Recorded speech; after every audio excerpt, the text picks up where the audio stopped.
Governor Rick Scott and the Florida cabinet began discussions today on the Dozer School for Boys, a former reform school in Mariana, where children were alleged to have been abused and died. Now, some have suggested that the state consider recreational or educational uses for the 1,400-acre site, which sits north of Interstate 10 in Jackson County.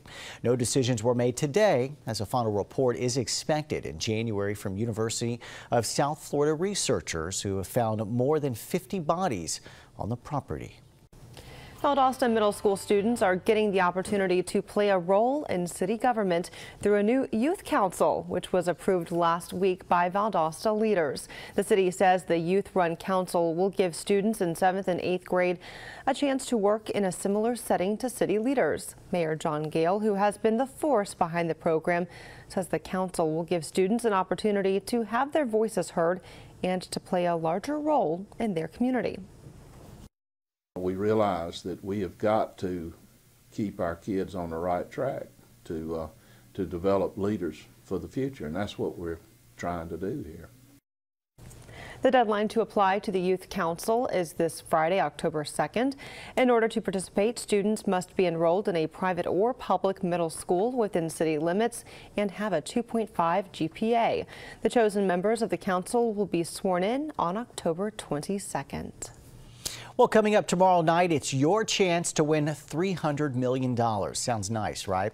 Well, that's the top prize for Florida's Powerball. According to the Secretary of Florida's Lottery, Tom Declanessary, an average week of sales total about $6 million. However, by tomorrow night's drawing, the lottery office is expecting over $15 million in weekly sales. Now, there are no perks to the lottery than the prize, and it helps fund education statewide. Florida is among the top-selling Powerball states in any U.S. lottery, exceeding more than $3 billion in sales and yielding $1.3 billion in education funding to date. Well, this is going to be great for education because since August the 5th, we've rolled 16 times. And that means that in that span, $22 million just from this Powerball run has been generated for education. And remember, you could hear those winning numbers tomorrow night right here on your news at 11. 300 million. Can you imagine? Just imagine. Just right? Imagine, because that's all you're going to do. Let's check it out with our chief meteorologist, Cass Sidoviters, who's able to forecast some numbers for us weather-wise, right, Cass? That's all right, and then we could have a winning combination of some numbers if you're looking for that true fall feel, which we do not have right now. If you're looking for sunshine, those might be working in your favor as well. But today we certainly had a lot of cloudiness, a little bit more sun, so that did give temperatures a little more support. 85 was the high, but that's 76. That's 12 degrees above the average low for this time of year, and even way above summertime average lows. And that's what happens when you have a lot of cloudiness and moisture directly from the tropics lingering around. It didn't really translate into heavy rain at the airport, about 1/4 of an inch today, still 1.5 inches below typical levels for this time in the month. And we don't have much time to make up that deficit because tomorrow's the last day of September, and our chances to get in on more substantial rain are somewhat low, even though for the evening there may be a few local rain gauges across the interior of South Georgia, northern Grady County just outside of Cairo, along 319 just outside Thomasville, and a couple spots in the Swanee River Valley, southern Lafayette County, maybe drifting towards the Branford area before too long. Light sprinkles in general, but not a whole lot of major rain accumulations for the evening. Just some persistent cloudiness around, which may help to maybe break the heat some of us in our eastern counties did receive. Had some highs approaching 90 along the Swanee and Withlacoochee rivers. Right now 86 in Live Oak, but 81 in Bainbridge. Lots of cloudiness, lots of warmth, and we'll check in on those higher than average forecast lows and highs in your Storm Team Outlook. All right, Cass, we'll check in with you in just a bit. Well, as your News at 6 continues, the showdown over funding for Planned Parenthood continues as the organization president speaks in front of lawmakers today. See how she defended the organization. Coming up. And coming up in sports, FAMU head football coach Alex Wood explains what the team has to work on to get that first win of the season. And remember, connect with ABC 27 on our official app. Stay up to date with all the latest local news by downloading the app for free at the App Store and Google Play. Stay with us. We'll be right back.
A Baltimore judge has scheduled the first trial in the Freddie Gray case. A court hearing was held today where the 6 officers charged in the police custody death of Gray found out when they will be tried. On November 30th, Officer William Porter will go on trial first. He is accused of failing to provide or request medical care for Gray and not securing him safely in a van. Porter is charged with manslaughter, assault, reckless endangerment, and misconduct in office. The trial for the other officers are set for early next year. The president of Planned Parenthood was in the hot seat today, testifying before a House hearing today. Now, she was grilled about videos that critics allege show Planned Parenthood workers discussing the sale of fetal tissue. Now, this is the first time Planned Parenthood President Cecile Richards has appeared before Congress since the release of those now infamous videos. She says that the loss of federal funding will immediately leave 650,000 women with little to no preventative health care, and that other healthcare organizations cannot pick up the slack. At Planned Parenthood, we believe that women should be able to make their own decisions about their pregnancies and their futures. And the majority of Americans agree. We trust women to make these decisions in consultation with their families, their doctors, and their faith, and not by Congress. But some House Republicans aren't buying it. They're threatening to shut down the federal government. Representatives are expected to vote on a funding bill tomorrow. President Obama and Cuban President Raul Castro met today at the United Nations. It's the second time the two leaders met this year, but the first time in more than 6 decades an American president met with a Cuban president on U.S. soil. The U.S. and Cuba announced in December they would restore diplomatic ties. President Obama also chaired a UN gathering of world leaders working to expand the battle against terrorism. This is not a conventional battle. This is a long-term campaign, not only against this particular network, but against its ideology. The president said he's optimistic ISIS will be defeated because the terror group has nothing to offer but suffering and death. The fight against terrorism, particularly in Syria, was the focus of several speeches yesterday, but there was no overall agreement on how to end the conflict there. A little wet today. Let's turn things now over to Casanova Nurse to see if that wetness is going to stick around. Cass. Paulo, a few of us may get in on additional light, brief showers for the evening, but not all of us, and many of us may start to slide into a slightly drier mode in the extended, but we did see occasional periodic showers around the FSU campus, as evident from the WeatherStem camera, but some late sunshine giving support to a warm, muggy evening. Forecast lows and highs on the warm side, and a bit of a cool down too in the Storm Team forecast.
Welcome back, everyone. Well, coming up this Saturday, the 11th annual Experience Asia Festival. It takes place from 10 a.m. to 5 p.m. at Lewis and Bloxham Parks.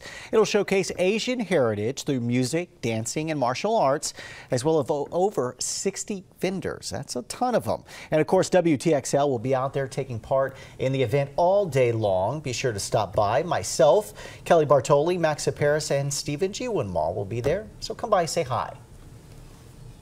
And hopefully the event it'll be a success, because hopefully we'll have some successful weather. You know, sometimes we've had warm, sunny days. Sometimes there's been lingering clouds, been a couple cool snaps, and a couple of experiences I've had with Experience Asia. I think high quality weather is in store for us this weekend, but we just have to get there first. It is only Tuesday. Only a couple showers here and there in the night ahead, and very high likelihood you won't get any disruptive thunderstorms. But in this sort of pattern where there's a little more unsettledness, you can't necessarily rule it out, but it's not a very high likelihood. Temperatures will stay warm. That's one thing you can pretty much safely bet on, with temperatures staying in the 80s, dropping only into the upper and mid 70s late tonight. Some breaks of sun allowing a late day warm up in some cases. Valdosta actually pulling back from earlier higher temperatures. Right now 85, 84 Tallahassee. Thomasville cloudy, nearby sprinkles, but in other parts of South Georgia a little more sunshine supporting that 87 in Adel. Other local temperatures lower to mid 80s, varying amounts of cloudiness, a little more sun at the coast.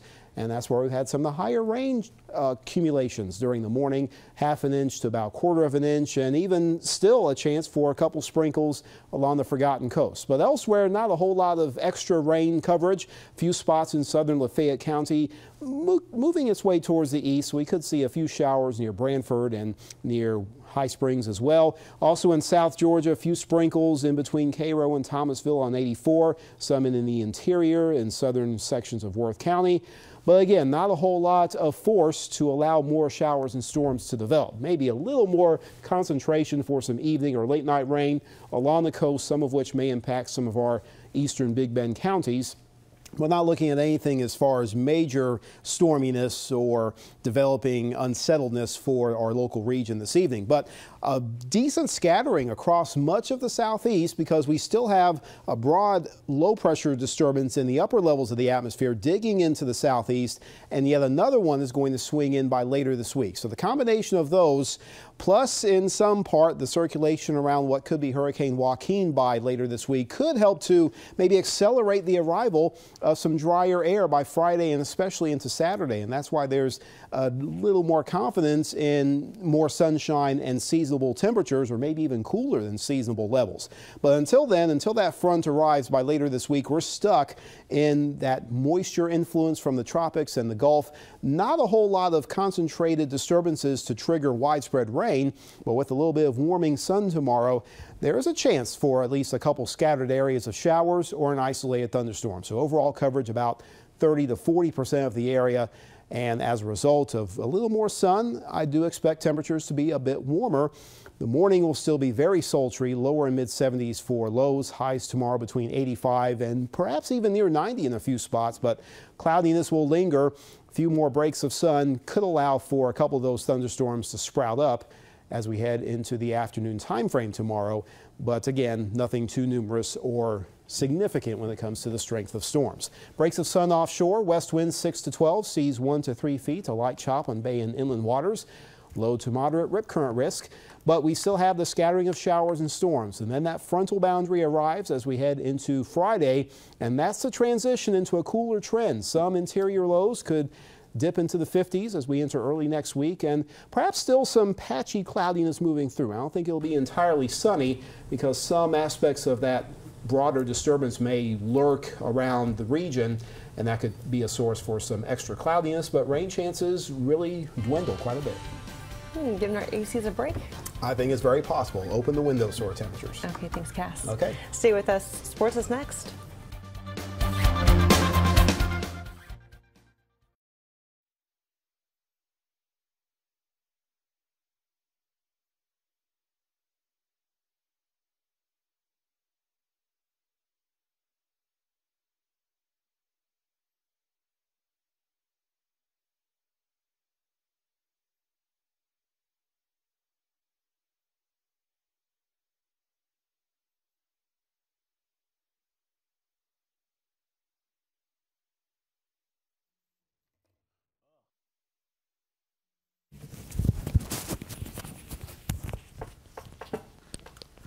kind of off-centered, isn't it? Stupid graphic. If I could look at it on my computer, that might help. Off-centered, isn't it? Well, like it's high. Oh, okay. You see? But I can't preview graphics on my nbs, so whatever. Whatever.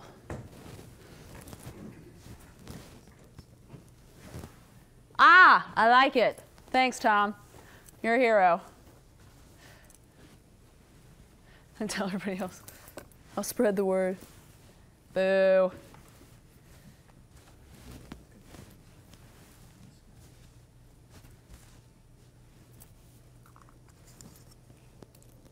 Yeah.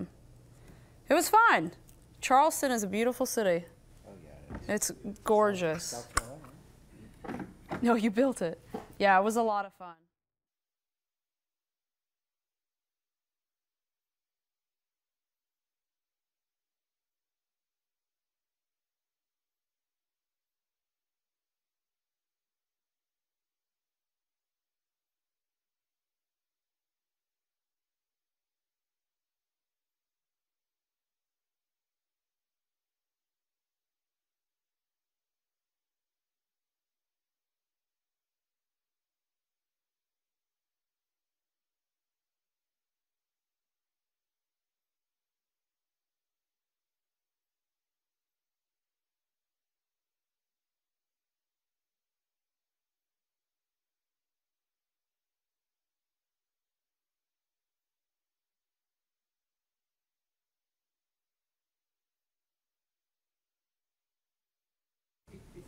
The Florida A&M Rattler football team is still looking for that first win of the season. They look like they'd get it on Saturday in their home opener, but once again, it was a case of second-half woes that killed the opportunity. FAMU and Tennessee State were tied with just 20 more minutes to go, but the Tigers scored 16 unanswered to drop the Rattlers to 0-4 on the season. And now, FAM is a team of two halves. They have been all season long, keeping teams at bay the first two quarters, but falling apart in the second half. Samford scored 31 unanswered. SC State added 20 in the second half 2 weeks ago. Head coach Alex Wood saying today they've got to work on their fundamentals, but a lot of it just comes down to getting it done on the field. One unit will obviously rally around the next, and if you have something to get excited about and play, then you usually do. But if you continue the same sort of routine, and and it just becomes infectious. It can be in a negative way, in an adverse way. So you got to play inspired football. You got to execute. And you got to do things to get people excited, not only in the stands but on the field. The Florida State football team back on the gridiron this Saturday after a bye week, and head coach Jimbo Fisher says he's happy to be back in game mode. Next up, the Demon Deacons of Wake Forest, a double whammy game in the sense that it's not just a conference matchup, but an interdivisional game as well. The bye week good for the Noles. They got more physical, fine-tuned some things, and are ready to hit the road. We'll hear from Fisher tonight at 11.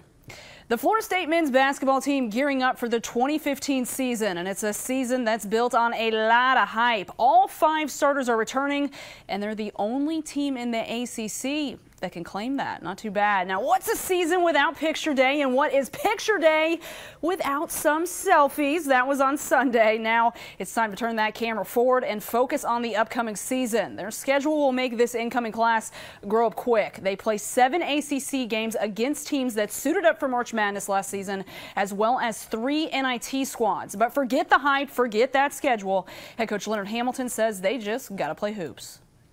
You don't ever want to get too far ahead of yourself as a basketball coach. You worry about those things you can control. The most important thing is just try to get better each and every day. To go through the process. Sometimes people want to make progress before you go through the process. Right now, we have the quality, talent, we have the great attitude, we have the quality depth. Let's let the process take its course, and normally that works out pretty good for us. Progress. Dropping it down to high school athletics, and when it comes to volleyball, there's really few districts tougher than that of 7A2. Childs, Lincoln, and Leon, all 3 legitimate contenders at state, but all 3, they've got to get by each other first. Round 2 of district competition for the rivals kicks off tomorrow when Leon hosts Childs. Each match from here on out, they're critical as all 3 are locked at 1-1 in that district of death. The Childs Timberwolves beat Leon in 4 sets last month. Tomorrow, the Lions hoping for a little bit of revenge over Childs and looking to get a leg up in those standings. The ladies have had nearly a week to prep for the T-Wolves. We'll have more with Leon tonight at 11. Stay with us. More news and weather is coming up next.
Yeah, it's a sponsored element.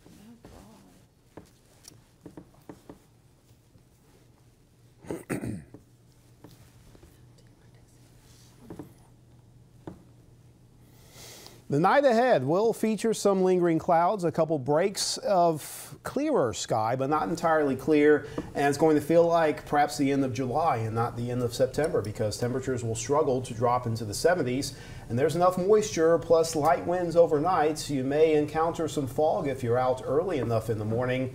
So just keep that in mind, maybe a few spots of lower visibilities at times during that morning commute. All right, Cass, we'll brace for that. All right. Thank you for tuning in, everyone. That does it for your news at 6. We'll see you back here tonight on the news at 11. Have a good night.